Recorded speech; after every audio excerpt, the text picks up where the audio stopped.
Thank you all so much for joining us this afternoon. I hope everyone can hear me all right online. If you can't, just do ping me. So I have started before when we were on mute. Thank you to everyone joining us in person and online. I'm so thrilled to be welcoming Camilla Baker today, who will be offering a different kind of seminar. Let's say it's an oral history. So we're trying something new here today. So Camilla is the great-granddaughter of Sir Herbert Baker, champion of the arts and crafts, as we see here on the screen, a major player in early 20th century architecture, not only in this country, at Downing here behind us, but around the world. So Camilla will be talking about his architecture, his process, his legacy, and importantly, the nascent Herbert Baker Society and the archive, much of which we get to see today in the presentation. So welcome, Camilla, and we can't wait for the presentation. Thanks very much. Well, thank you very much for having me. I'm told not to undersell myself, but I am not qualified. I went to the wrong university, I went to Oxford, and I studied fruit flies and animal behaviour. But what I have realised over time is that I had an amazing apprenticeship by living in Herbert's house. So Herbert Baker was my great-grandfather. So he was my father's grandfather, and my father was 8 when he died, and my father was the eldest of the grandchildren. So he has a memory of him just, whereas the rest of the cousins don't. And you know, he started off as a shy young architect. He was a middle brother of 10. There were 10 siblings, one poor sister, and he was somewhere in the middle. And his autobiography talks about how he was quite slow to start with, in that he was slow to speak. He didn't speak till he was 4. And at school, he was not taught to design, which is I'm a primary school teacher. I feel the same frustration that we don't teach children creativity. But through all of that, he ended up at Tunbridge, became very much captain of the cricket team. And by the end of his life, and I was just saying to somebody else, his career just seemed to get better and better and better, worked right up until the end, and ended up buried at Westminster Abbey, very much in all the committee meetings that were happening. I found an invitation to a coronation. So he was very much a man of society, despite various knocks and other things along the way. So I guess my question is, how did that happen? A little bit, but most of all, so what? As a school person, as a teacher, as an anthropologist, the buildings are beautiful, absolutely, but I'm interested in what we do with it. So I'll get onto that at the end. But in the meantime, bear with me. We're going to try and get through 500 approximate architectural works in about 25 minutes. So who were the Bakers? My father's been an amazing archivist, which is great, so I don't have to do that part. And he went back as far as he could, found some shipwrights, very much people of Kent. This is Rochester, looking very romantic. It's not quite so pretty, but it has an amazing skyline. It has an amazing cathedral, which is what this is. And Baker, the Baker family, there's a Baker walk around the corner from the cathedral and the castle. There's a house called Satie's House, which is Dickens, but not Dickens's actual Satie's House is the Restoration House, which you can also go and visit. It's an amazing space. So Rochester has this incredible history. The Bakers made their way through. They became builders. They became silversmiths. They became the mayor. Once a couple of different Bakers became mayors. One of them has a very grand gravestone on the side of the cathedral, talking about how wonderful, how high integrity he had, which I think just means he had quite a lot of money to give to the cathedral. And so then the Bakers married the Edmeads. The Edmeads had land and became, I suppose we call them landed gentry. Again, I'm not a historian, so what I love about these talks is people always correct me and I learn as I go. So this is Owlets. Now, Owlets was built in 1684. We're in Cobham, we're in Kent, just up from Rochester. Very, very high quality farming land. It was built 1684 by the Hayes, very much a yeoman of Kent. He wrote a diary, which I'm not allowed to call boring. It's very detailed. And it then, I think it's been lost, but what it became, it turned into a publication called The Yeoman of Kent. There's a book you can have that's based on his life. There's a lot about how many rats were killed and how many bushels of whatever got taken to market. I remember it more like this in the 80s, because it's mostly a square house. It then got, sorry, I should be doing this on here, shouldn't I, over Zoom? And it got extended to, as the Bakers got bigger and bigger, as there are more and more children, there were lots of children. It expanded out. My bedroom is right north facing. As a child, I lived with 2 outward facing walls, freezing cold in winter, but a very good place to watch the house martins as they came up every day. And I just lived away from the rest of my family. They were sort of on that side of the house. It's quite a small child. So I arrived here, I'll just talk about me for a moment. I arrived here at the age of 8 with an American accent, having lived, I was born in Brazil. I think my family had this habit of going away and coming back. And Owlets has been home for a really long time. So we came and arrived. I lived with my grandparents, my brothers went to boarding school, very traditional. And I had sort of the space to myself and I was kind of left to get on with it. So in a way, my apprenticeship for this is that I just had time to kind of explore. So that's Owlets, still there now, belongs to the National Trust, and I still live just off the screen here. So my son has grown up with all this space as well. And I worked out today that Baker and I became parents at the same age. So this is the inside. Now this is, I think, a little bit what it would have looked like quite originally. It was built at a time of great confidence, a little bit showy-offy. I don't know what the official term for that is, but the plaster ceiling is extraordinary. I sat underneath it with a very lovely artist who said, it's not very nice, is it? It's so extravagant and incredibly beautifully made. And again, as a child, I couldn't tell you really, what anything was called, but I did remember sliding on the banisters quite a lot. That's how I spent my time. And it hasn't been changed very much. It's a very good example of its kind. Baker grew up here. He was born here 1862, and he will have lived underneath the initials. So it's B. Bonham and Elizabeth Hayes, and it has on the other side, it has the year that it was built. There's also some very beautiful windows that have stunning stained glass for the Bakers and the Edmeades. So they made their mark. And I think this thing about putting your name on everything and putting symbols on everything, he grew up with it and he grew up around it. Now, as you go through, so this is how I learned this architecture from the inside out. I learned this from the staircases, from being in the rooms, from just exploring, from rifling through the library. And then as we go through, I still now go to the South African embassy and go, oh, that looks just like my home. So there are chairs that look very similar. Okay, so he grew up here in the countryside, tall, quite sporty, and he loved to walk and he loved the countryside. So I like that he has a lot of sketches and a lot of sketchbooks, all at Reba. We've digitized most of them and they are a great thing to kind of frolic through. I like this one. I don't know if you can just see, the top is Cobham Hall, which is a very big pile at the other end of the village. Beautiful building. And I like that this is sketched whilst on the cricket field. So he was sort of paying attention, but those of you who know about cricket, he loved cricket. There's quite a lot of time, isn't there, to sort of admire the view. And there's a sort of ghost of a bit of the action to one side of the picture. He had an uncle who was an architect and he went to help at being clerk of works, build a church. I've forgotten where it is and what it's called, but that was very much part of, he got to learn the trade from the family. He also went this amazing drawing.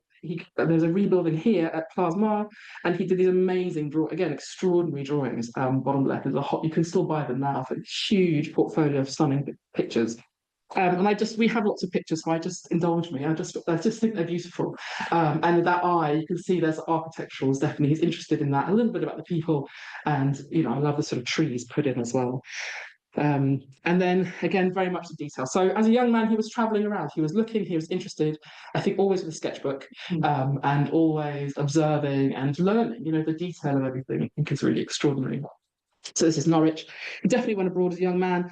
And then he became senior assistant, apprentice at Ernst & Peto, again, very much the top architecture firm of its time. He's looking quite young and sort of relaxed on the far side of this picture. In the middle is Edwin Lutyens, and they seem quite good mates already, sort of leaning on each other. They became friends here, and there's a long story about all this, maybe for another day, but there was a 7-year age gap. They came from quite different backgrounds, but found each other and quite liked each other. There was a sense of Baker understood that Lutyens was quite genius. I think Lutyens was already quite a strong personality. They did have a very successful walking holiday in Wales, I'm told. So they began a friendship that did last for many, many decades. And they had a kind of working relationship on and off for all that time, with sending letters through and through. So now from here, he did start a practice in Gravesend, but in the middle of this age, about 30 now, one of his many brothers had gone to South Africa, gone to the Cape, and there was a suggestion that they should buy land and invest money, stop growing cherries in Kent, and let's move to the Cape. And I think Herbert was already considered a safe pair of hands, a little bit sensible. He was sent out to kind of see what was what. Is it worth us doing? Is it the right thing to do? Of course, he took his sketchbook and he began to walk around the Cape. And these are the traditional Cape Dutch houses. And again, very beautiful, what we would call the Africana, the Boer. And he looked and looked and looked, and he walked around. I think we did buy a bit of land, but that story sort of fizzles out in terms of there's no great vineyard, sadly, in the family. But there are some beautiful houses. And he, through a Nicholson cousin, which again is a Baker thing, a Baker connection from Rochester, he was invited to a dinner party. He met Cecil Rhodes. He was sat there with the great man himself, and was so overawed by him that he said nothing the whole way through dinner, and felt afterwards that he'd sort of missed his opportunity. And then hiking up Table Mountain again, on the right hand picture, you can just see in the background again that presence of the Table Mountain. Like, I think it's hard to convey just the sheer physicality of South Africa, the space and the size, this mountain, the big skies. And I think Herbert would have loved it, and a chance to climb a mountain before breakfast. That definitely runs in the men in my family. They like that sort of thing. I did more when I was younger. But he was walking up Table Mountain, bumped into Cecil Rhodes, had breakfast, and, became a friendship that became very, very fruitful. And he was invited then by Cecil Rhodes, who was the Cape Colony. What was he called? He was in charge of the Cape Colony. So it wasn't the whole country at this point, but he was the richest man there. He was the man in charge, and he wanted to make a nice house. So he found this. It's called Goedskeur. Again, apologies for my Afrikaans accent, which means big barn, great barn. And Baker was invited to renovate it. An extraordinary opportunity for such a young architect, so new to the country. And he was interested in this: how do we put the two things together? How do we combine the more sort of British English country house with the features of that are already here in South Africa, of the Afrikaans and the Boer. Now, I don't know so much about this one. I think what's interesting is, again, like so many of these buildings, it's about the inside and the outside. I've seen so many pictures from the outside. There's a lovely, when you can get a chance to look inside, again, it looks a little bit like Owlets. It's got so much heavy, dark wood. And we'll see some pictures at the end of Rhodes' house, which again, I think has a good flavour of it. This is now absolutely was given to the state of South Africa. This is still now lived in by the current Prime Minister. It's used as a state building. So it's become, it was a big sort of country house, whereas it's become very much a state, and very well looked after and preserved by the country. They're very proud of it. It burnt down, so Baker built it again. Quite a good bit of work. I'm sure he didn't set it on fire, but he was invited twice to fix it. So then the Boer War happened, and again, historians know more about this than I do. But what was really important for Baker at this point was that Cecil Rhodes had befriended him and liked him, and he was a man with a plan, wasn't he, Cecil Rhodes? He had places to go. And he sent Baker on his dime to go and become a better architect, go and be more classical, go and study Greece and Italy, go and see and come back ready, so we're going to build a nation. And what I love at this great opportunity, sort of written on the back of a piece of scrap of paper, it says, I'll pay for your trip, and whatever designs you then make me, I'll also pay you for those, which again, an extraordinary opportunity. So, I mean, some very clear things, some very clear inspiration brought back with him. This is a memorial in Kimberley to the war, and again, quite triumphal, and you'll see when we come to more memorials later, a different kind of pace and space. And again, this is not something that's particularly well known. It's the Shangani Memorial. It's actually in Zimbabwe, quite close to where Rhodes is buried. But I just want to capture the scale, the sheer scale. The landscape he was working with was extraordinary. And Baker was involved in everything. There weren't, in Cape Town, there weren't people to make the things that he wanted. He had this arts and crafts sensibility.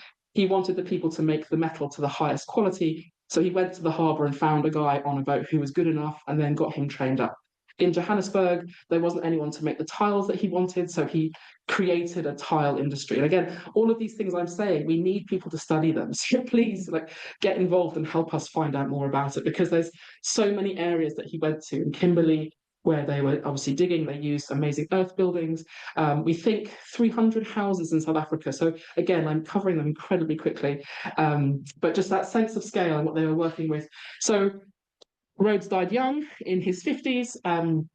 So, mentor number one was gone, but Baker was now mentored by Milner, was taken up to Johannesburg, where there was a gold rush going on. And you see the pictures of Johannesburg at this time, and it is like the Wild West. And the things were just booming. So gold was discovered. This is a house that he built for one of the kindergarten, one of the young men that were out to kind of, again, create a nation, to create a space, and it's a huge city now. It's very hard to conceive of. whoever it was built for didn't want it or didn't stay. So Baker moved in. It was a bit too big for himself, so he brought all his friends with him. So they lived, sort of like a college life. They all lived, and there's again, if you go in, when you go in and visit, because the chap who lives in there now, he is the descendant of the chap who built it. So Barrow, he's called, and they've kept it very beautifully, very much in keeping with how it was. And you can see that each room almost had like a place to do your drawing and to do your washing, and you could kind of like a college room, quite self-sufficient. It's again a stunning building that's mostly up. It's up on the top of a big piece of rock, and very hard to convey just how high up it is. We went to visit with my son, and he took off. There's a stone garden up to one side. He said, "I've climbed a mountain," he said. He was about 5. And then we went to the Drakensberg, which are proper mountains. "I could climb those." So colonial thing is strong in the genes. But again, it's a stunning piece of architecture. It's very grand, and the land just falls away to the just past it. And there are no indigenous trees to Johannesburg, so they were blowing holes in the ground to plant trees. And there is a little lavender knot garden that I can imagine my great grandmother tried to plant, and some stunning big pine trees that get these great big pine cones. So that's my memory of visiting. And then Baker decided finally to get married. He was 40. He was called the grandfather. He came back to Kent and very adventurously married his first cousin, who lived a mile away. His brother married her sister, so it's all good. And there was a point where my niece was going to marry the son of the house too. So they're about fifth cousins by now, so it's all fine. We'll see. They were at 8 when they decided, so they're older now. Okay, so this is Stone House, and again, really well worth a visit. We've just heard the chap who lives there has a little place you can come and stay. So let me know. The Herbert Society will do us a deal. Okay, more South African houses. Again, what he was working with now is gold and money, and his job was slightly to sort of tame the big ideas of his very wealthy clients. And I think he built some houses that he didn't actually like very much because they're a bit too grand, a bit too much. And again, I tried to choose the ones that show just the sheer scale of it. There's another picture I'll have to find another day that shows it from the air, where it's just vast expanses with these huge kind of craters. There's now a big motorway driven right through the middle of this area called Parktown. And there's going to be a second book. So a biography was written about Baker only a few years ago. The second edition is being launched next month. I'm not getting commissioned, but it's just good news.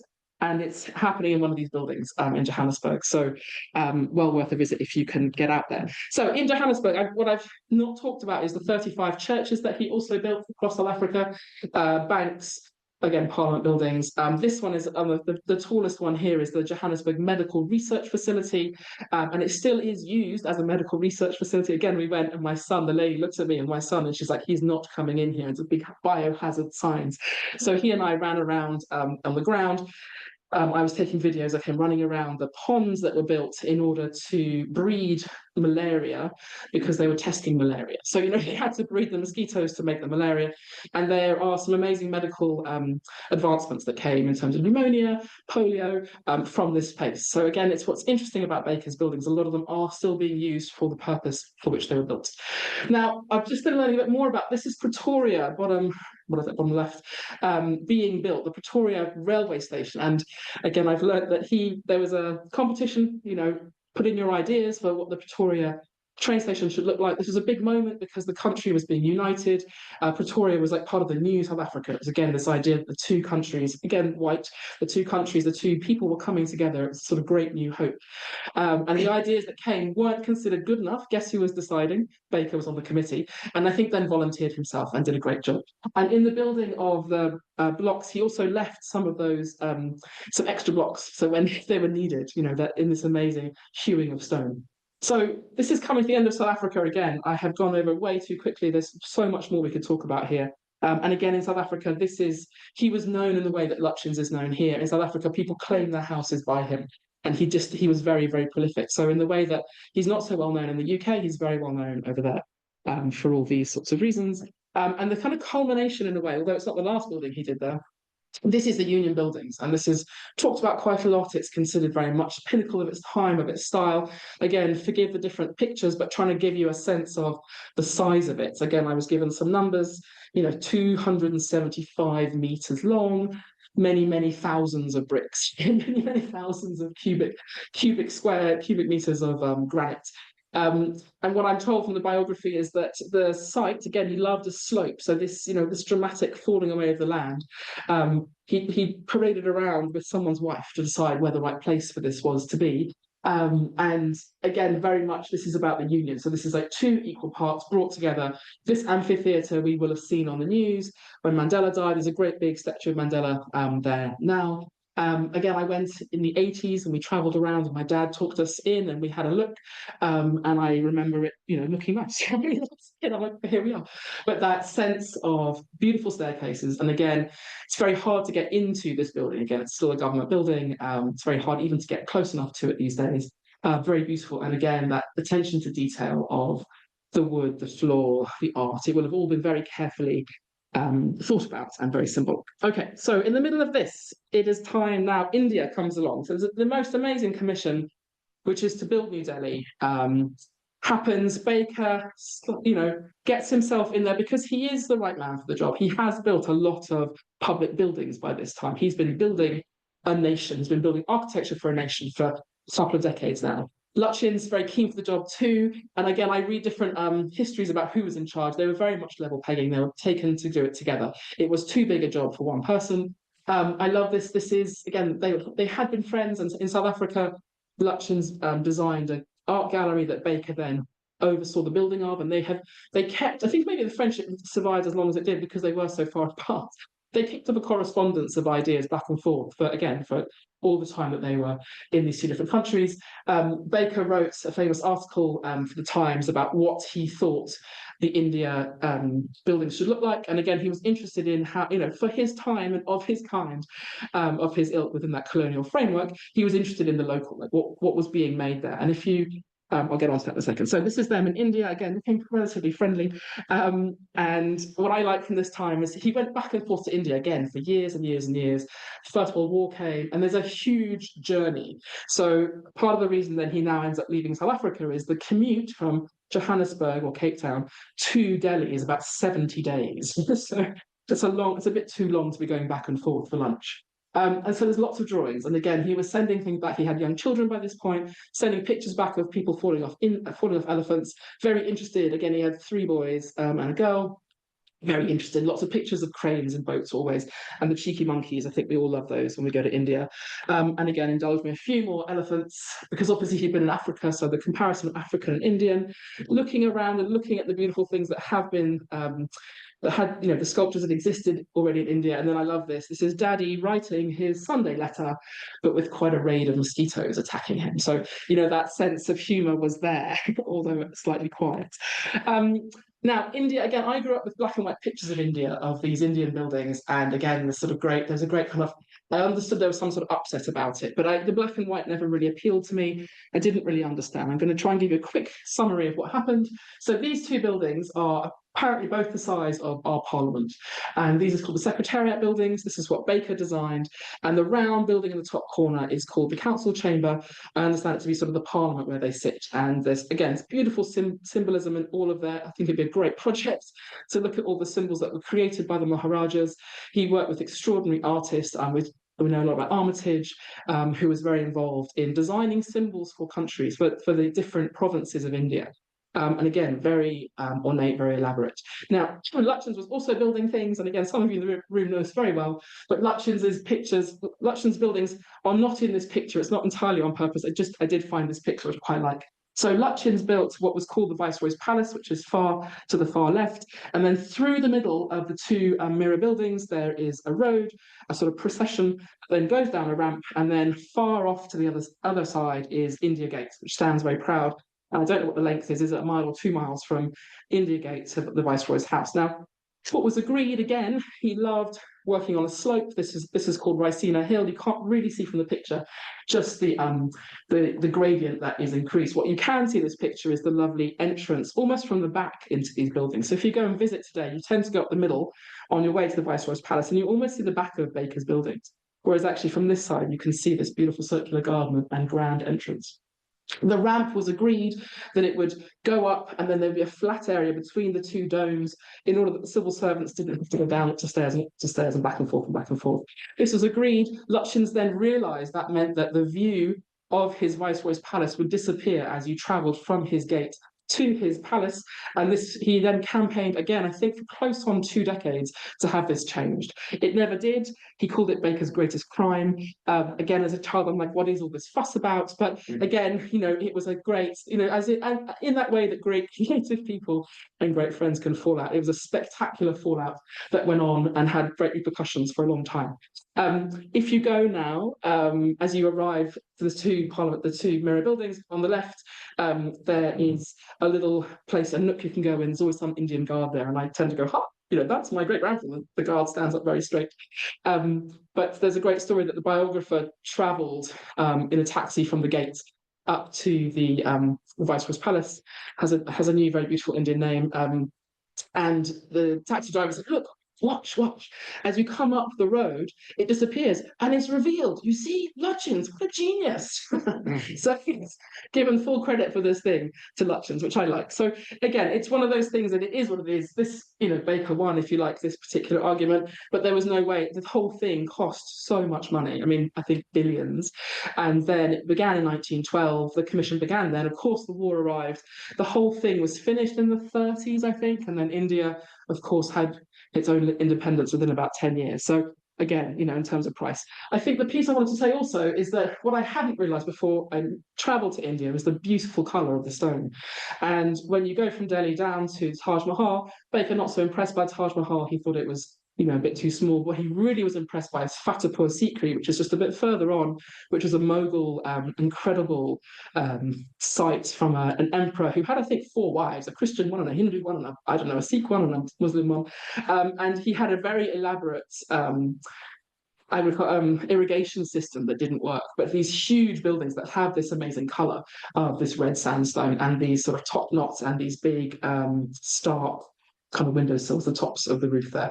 Again, you architecture people tell me the correct words.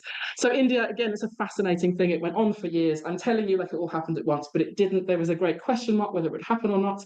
I didn't bring with me, I have a very beautiful painting in my house that I have been holding on too tight that is about this big, and it's of the porte cochere of the round council building. And it was drawn in about 27, Baker and somebody else in his team. And it's a beautiful perspective of it. And I think of it as being created as a sort of, let's make sure we build this, because there was definitely a question mark in the 20s. Was it worth the money? And it has the most amazing blue sky. And I was thinking today, you have the blue sky to look at itself, but one day I will bring you the painting and we'll have it on exhibition somewhere. And again, for me, this is my favourite part of India. My favourite part, this is at Owlets. This is his journey home. These are the bits that I got to know Baker through his attention to detail, his observation of each piece. So this is his journey home. And it's a bit too small to see. I've got some postcards you're welcome to come and have. But again, his interest in how did they dredge the canal, something that my grandfather was always fascinated by. And then I learned only recently Scylla and Charybdis. I didn't have such a good classical education as him, but I like that Stromboli is also puffing away at that point. And then lower down, you can see over Paris, there is what I call a blimp. The war was happening. So that's, this was 1914. He came home on one boat and made sure that his will came home on another. This was very much, the reality of that era. So now we're on to the First World War. Again, this is a story well told elsewhere. There's a great PhD about the project, the cemeteries that were done by the junior architects, which is really well worth having a look at. And again, this is a family picture that we have that just begins to convey, so the somberness of it and the sheer scale of things. And so this is Belgium, this is Tynecott, this is, I'm told, the biggest commissioned cemetery in the world. 12,000 stones and 35,000 names.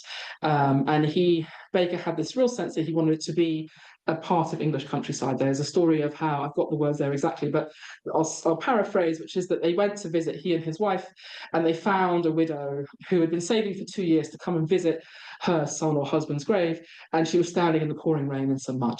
So he wanted to make sure that there was always a place to sit. This was a sort of familiar place, and they do look as much like English countrysides, churches as you can imagine. Even in the middle of Belgium, they've shipped in lots of flintstone, which is very much a Kentish church. And it's an extraordinary, I think it ended up being a bit bigger than this. There are extra loops at the back because there were so many extra names that he had to fit in.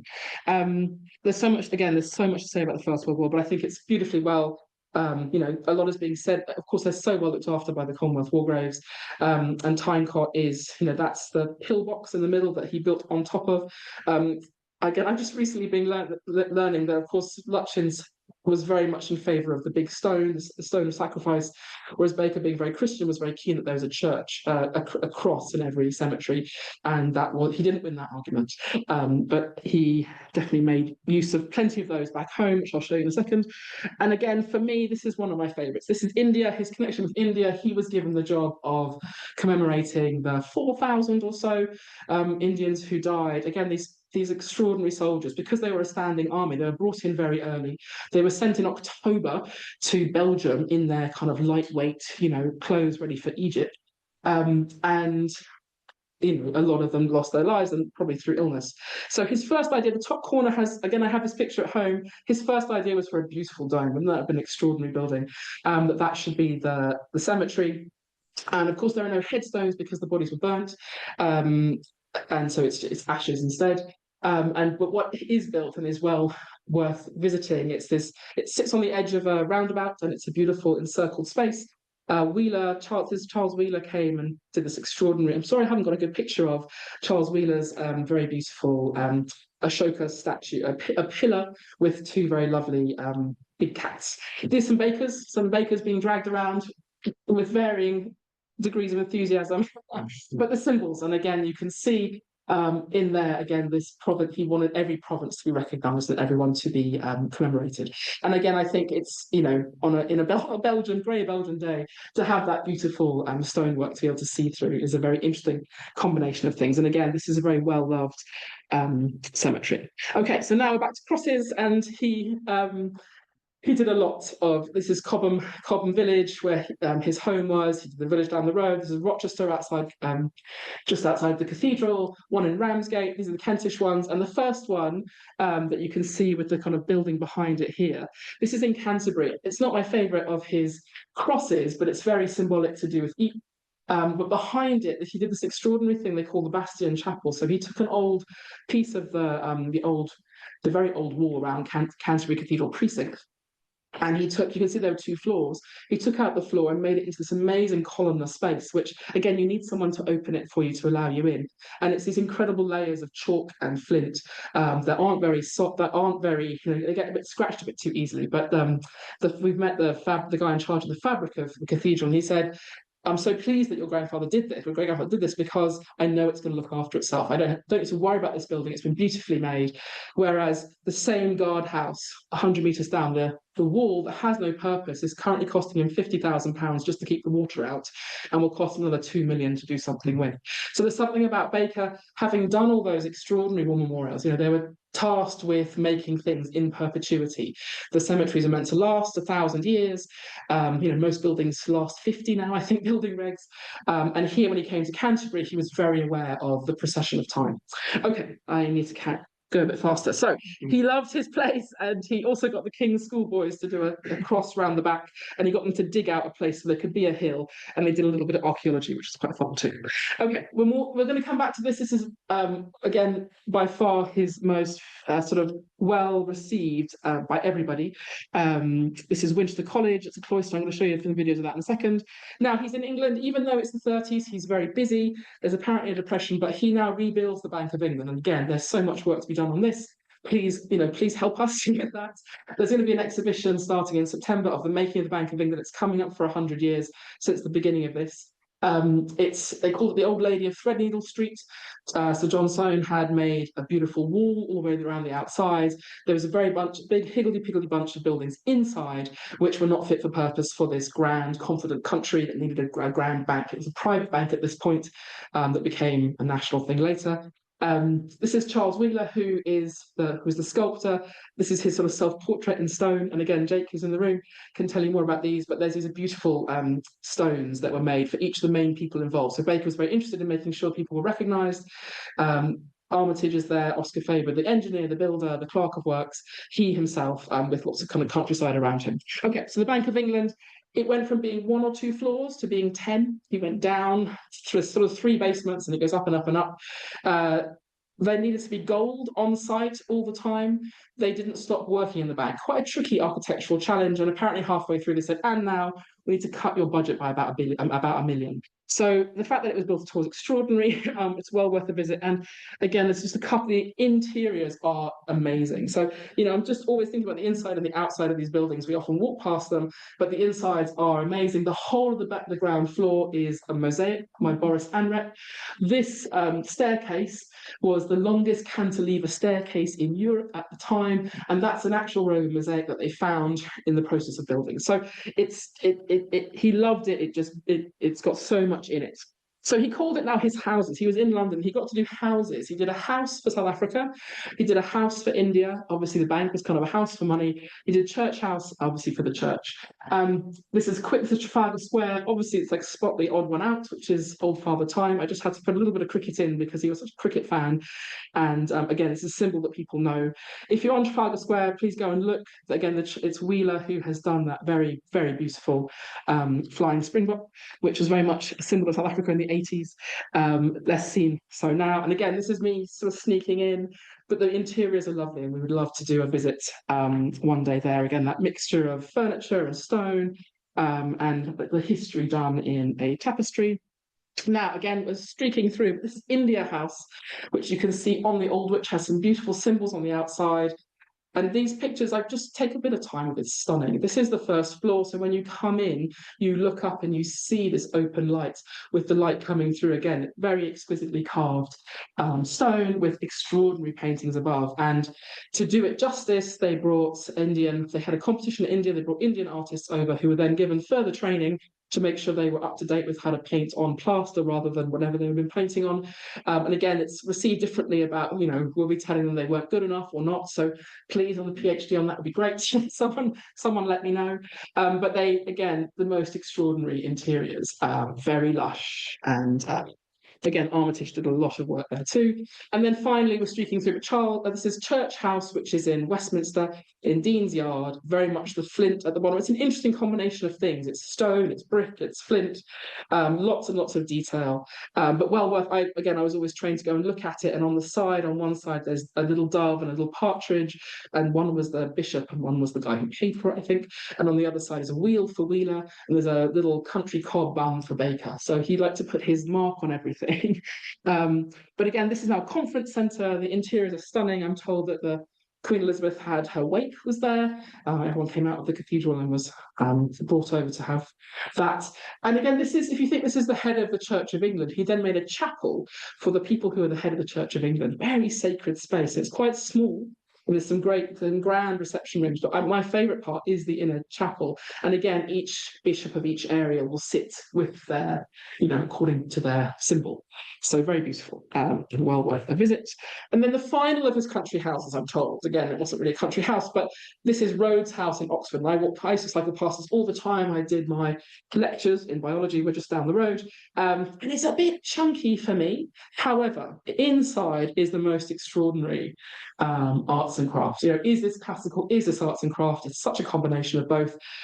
There's Zimbabwe bird on top. There's this very extraordinary dome, and again, quite solid, very impressive. And I think, as I've learned more about Cecil Rhodes, that's what he was trying to do. He's trying to convey a whole life, sort of back at Oxford. And the interiors. Within the interiors, there's space for sculpture that had not yet been created. We've been working a bit with people, with the Rhodes Trust, on what they're doing, and they're bringing in new art, which I think Baker would love, that idea that there's new art being brought in to animate the space. But this is my favourite. This is, as an interior, this is stunning. I imagine this is what South Africa would look with the sun coming in, and again, quite chunky, quite masculine, huge amounts of wood everywhere, and very big windows. All right, so Downing we need to talk about with Frank. Dr. Salmon can be in charge of this conversation, but he did some buildings here. We'll go and have a look in the sunshine. There's a great bit in his book about it, and he uses the expression hugger-mugger for things being a little bit akimbo, which I'm interested in to find out more about. But he had ideas about many things. Now, I want to get on to a little bit for me, he was my great grandfather. This is my grandfather who has just buried Herbert in the sand, having just got back from getting the biggest job in the world at the time. I quite like that his family kept him grounded. These are pictures of owlets and the cows that he sent to my father. There's one when dad had measles and the cows will have spots on them. It's rather sweet. And he was a man of, his people. He was interested in looking after people. We are talking about a society in his name. And, he nurtured people in 14 Barton Street. That's where T. Lawrence would come and stay. This is an amazing collaboration, a beautiful Christmas card that he did with Charles Wheeler in 1939. Obviously, war is happening, and that's, an extraordinary time. There's so much to talk about for owlets. This is, again, an amazing collaboration with his son, Henry, my grandfather. My apprenticeship, I had to, as a small girl, go up a ladder and take this apart. I would never go. I can pull it open now, and it comes out on an arm and it swings around. And this whole large, all the symbols around the outside, they turn as well. So it tells the time around the world. This is his empire clock with the idea the sun never sets on the empire. There are 5 of them. I think one's in Cambridge these days, which is very exciting. And they are extraordinary. And we had a horologist come and fix something because we'd lost a ball bearing. And he said, actually, the clock is very beautiful. The workings of the clock are also very beautiful. So in terms of collaborations, he was fascinated by that. He got his artists to bring in the plaster, the metalwork, the design. It was very much into collaboration, as he called it. I wanted to sort of begin to end with this one. This is a house that he, in Seoul Street, which is just down the road from Owlets where he lived. He bought it. It had been subdivided. He bought it. He put it back to its original, and he gave it to the National Trust, along with the house that he lived in and a bunch of cottages. So there's about 9 properties now that the Trust have in this little corner of Kent. And they're very good examples of this particular kind of architecture. All right, now, I then began in COVID, like so many people, someone else was learning how to make sourdough. I was looking at furniture and I was stuck at home in a very beautiful garden. And we found a baker bench. There's a Lutyens bench, here's a baker bench. And someone had painted it brown. It was sort of slightly rotting in a corner. We put it into the greenhouse and looked at it for a bit. I began a business because, what else was there to do during COVID? And this particular bench has ended up in Flagstaff. So it's a beautiful, full 6-foot heavy oak, stunning thing. So I began making a furniture business. I trademarked the family name. No one seemed to be against it. We did a book launch at the same time. The biography came out, and so it seemed like a good thing to do. We hosted a book launch, and again, this is a little bit of interior outlets. You can see the picture. The chairs have those finials that are, again, very beautiful. And actually, one of my friends is here. We had our 80th birthday around that table and cleaned all the wine off with ash that you can just scrub. So this is how Owlets looks. This is my father, who's the amazing archivist who has done all the cataloguing that exists. It's really down to him. Okay, so I've started a Herbert Maker Society. I'm the chair, which seems rather grand, but we've made a website recently. We just got some money, and it's actually been extraordinary how big a deal it's become. Like, I think it's surprised us how quickly, how much people have joined us. So the aim is to look after his, preserve and promote his legacy. It's very much to talk about intercollaboration, what he called intercollaboration between arts and artists, to do more research, to talk about these stories. But my piece is also, what about the crafts? What about the craftsmanship? And how can we, like he did, how can we support the next generation? So he was always, he left a scholarship when he died. He was always supporting the young artists. He was very much a patron to the arts, a champion of the arts and crafts. There's lots of letters in his archive saying, it's 1943, I really need some work, what can you have for me? And just at a time, he was of his time that very much fell away as he died. So our aim of the society is to do all those things. I'm not going to show you this video, but it's a beautiful one of the Winchester College cloister. And what we did with them is we took the lady who was in charge of painting all the names. We took her up to the archive because she didn't know it was there, and we looked at the original drawings. And she was trying to find out what colour to use. And there's some quite gaudy, there's some lions with some quite gaudy blue toenails, with amazing heraldry that they were painting. Really extraordinary.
So there were 500 Wickamists that died and only 500 at the school at the time. So again, it's an extraordinary story of design and collaboration. I don't know how to move on. Can you help me? Okay, so that was one of our first projects, taking this lovely lady up to and really working with the craftsmen, working with the people who were doing the actual painting. The society has now partnerships with Commonwealth War Graves. We've done some cataloguing of all of Baker's memorials, war memorials, which I think someone said 20, there's more like 100. So we've been working with the War Memorials Trust and the Imperial War Museum. Full catalogue, and my dad is an extraordinary source of information. Anna's been helping us with that, and we've got pictures as well. So it's coming together. And again, more people to ask my dad questions is great because we need to get it out of his brain. And then really exciting, due in on Wednesday, we're asking for expressions of interest. We're really thrilled that we put in money, our first application with the University of York, and we've got money for a PhD. So great, so people can give these talks instead of me around conservation and all that kind of thing. So that's very good. And then so this is kind of for me the pinnacle, like this is what I've been doing in January. This is about heritage skills. I'm a school teacher. I think it's going to start without me, so that's great. There is no sound. There is no sound. I can talk over it. Are you sure? What do you mean? So we got a grant from the Heritage Lottery Funds to take youth from colleges. We took construction students who were timber, joinery. It's mostly me. Anyway, I'm talking.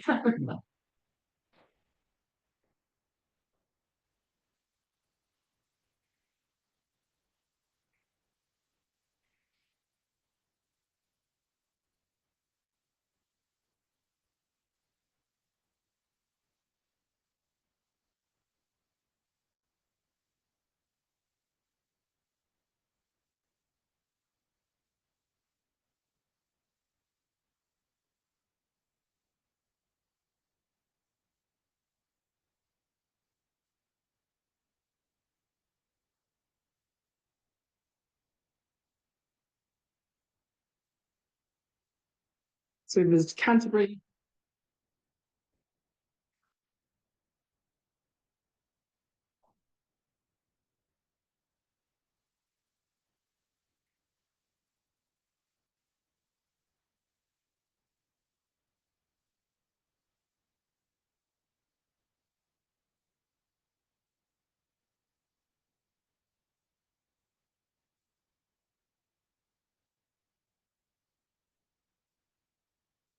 I'm going to talk over the sound is not brilliant, but we've worked with colleges in heritage sites and tried a pilot where we got them in and got them hands-on. And these are the boys that I used to teach at primary school. They weren't allowed to come on trips. They weren't trusted, is what he says. They were great. No bad behaviour at all. We can't hear it.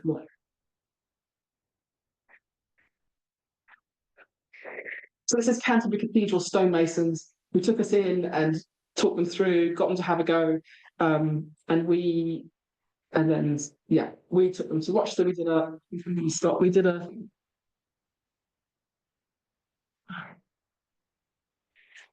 I don't know what to do. I just pulled it. So we had a heritage roundtable day in Rochester Cathedral again. We had an amazing turn up of people come and talk about what could we do. So as a society, our question was, what can we do? I'm good at talking to colleges, so we've got a very good pilot plan where colleges can come to heritage sites, have a go at doing something. And these guys who've never thought about, A, never been to a cathedral, B, never been to heritage sites, near where they live, but also they're the ones who could have the skills and never considered jobs in that kind of career. So we were looking at trying it out, but also had a conversation with people like yourselves, experts in the area, of what could we do, what's the need for us. And it seems like the real need is to be a broker, to help kind of match people to opportunities to sites. So it's a really exciting thing. It's, again, I'm sorry the video hasn't kind of worked quite, I'm so proud it was embedded. It hasn't worked quite as well as I was hoping. But in terms of what we're here to do, partly why I'm here today is to invite you.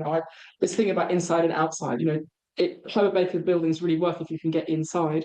But also I'm interested as a primary school teacher, I was always like, how do we make this more socially equitable? How do we get people in who wouldn't otherwise have access? I get taken in all the time. I got taken around the Polar Scott Institute. Someone said, come into my office and come and see the toilet. It's fascinating. People are fascinated to show me things. I really want to bring people with me, you know, bring you, but also bring the students who could then have the skills to keep these buildings upright. So we've got a website, we've got, you know, we're opening the doors, you know, we'd love you to come and join us. We'd love some time for questions now, but, you know, follow us, bring projects. We need students to help us with things. There's so many, as you can see, of the 500 works. There's so much to talk about and to investigate further. So I think that's just going to thank you very much.